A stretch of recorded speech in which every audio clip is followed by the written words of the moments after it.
Hello, my friends. Welcome back. We are going to keep reading Ella Enchanted by Gail Carson Levine. And the last time that we read, Lucinda had just wished upon Dame Olga and Sir Peter eternal love. So we will find out if that gift was a good one or if it's Lucinda up to her old tricks again. So, chapter 21. Father was open-mouthed in horror. "It's so romantic, Sir P," Mum Olga sighed, entwining her arm in his. His face changed, and he chuckled and pushed her gently under the chin. "If it pleases you, my dear, my life," he looked wonderingly. "My love." Olive climbed over my feet, trumpeting.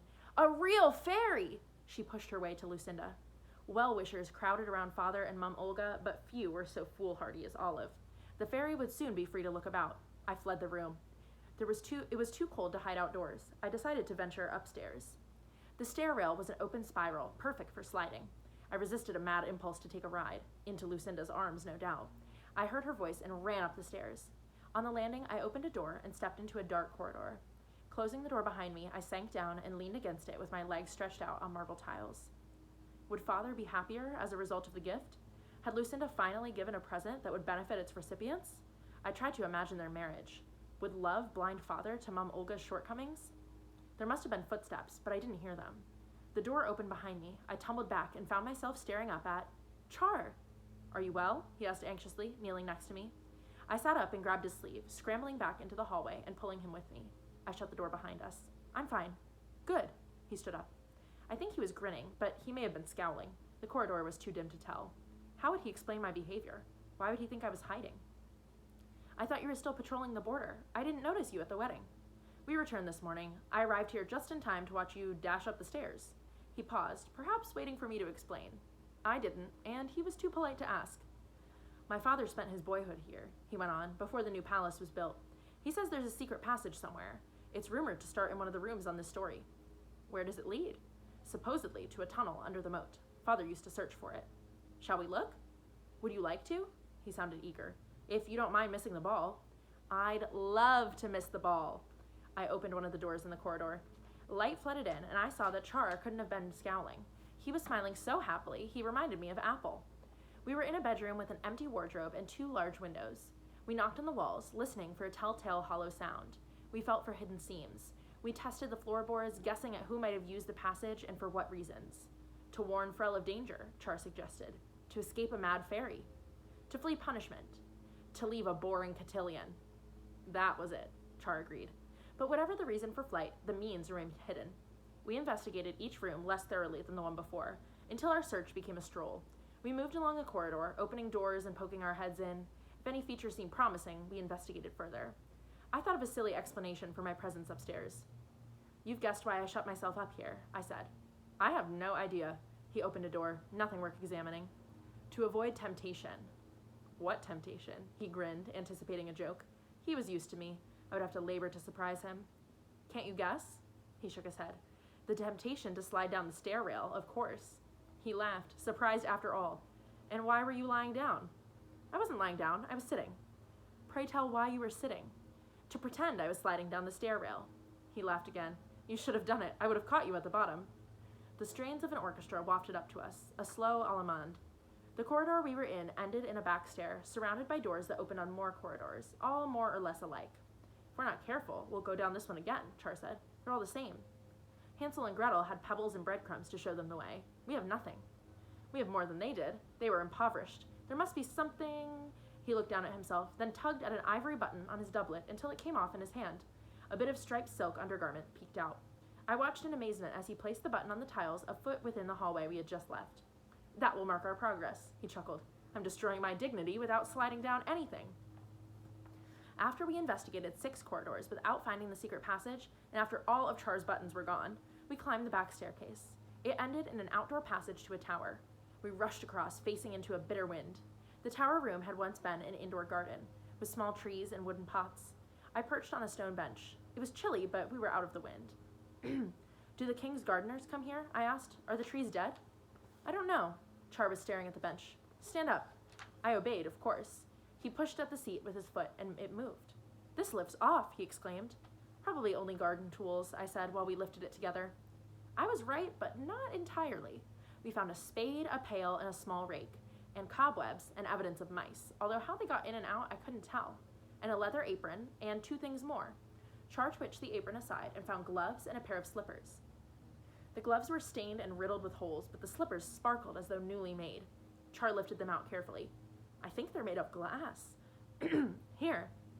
He meant for me to take them both, but I didn't understand. I only reached for one, and the other fell. In the moment before the crash, I mourned the loss of such a beautiful thing. But there was no crash. The slipper didn't break.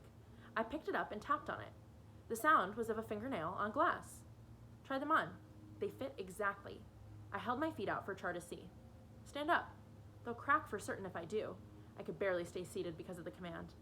Perhaps not. I stood. I took a step. The slippers bent with me. I turned to Char in wonder. Then I was aware again of the sounds of the orchestra far below.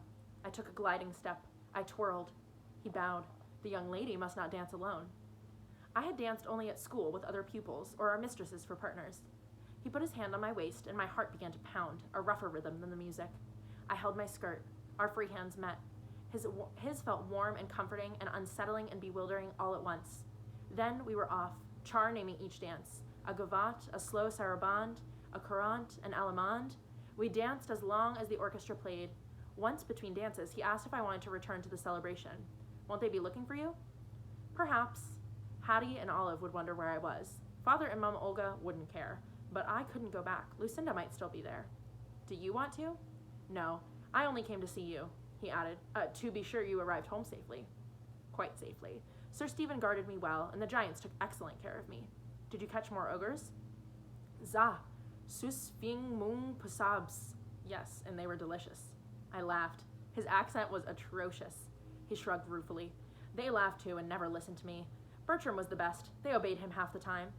The music started again, a stately pavane. We could still talk while performing the steps. A fairy gave my father and my new mother an unusual gift. I described it. What do you think of such a present? I shouldn't like to have to be under a spell to love someone. Thinking of Father's scheme to marry me off, I said, sometimes people are forced into wedlock. If they must marry, perhaps it's better if they must love. He frowned. Do you think so? I don't. I spoke without considering. It doesn't matter for you. You can marry anyone. And you cannot? I blushed, furious with myself for almost giving the curse away. I suppose I can, I muttered. We're both too young to marry, in any case. Are we? He grinned. I'm older than you are. I am then, I said defiantly, and the fairy's gift was horrid. I would hate to have to love someone.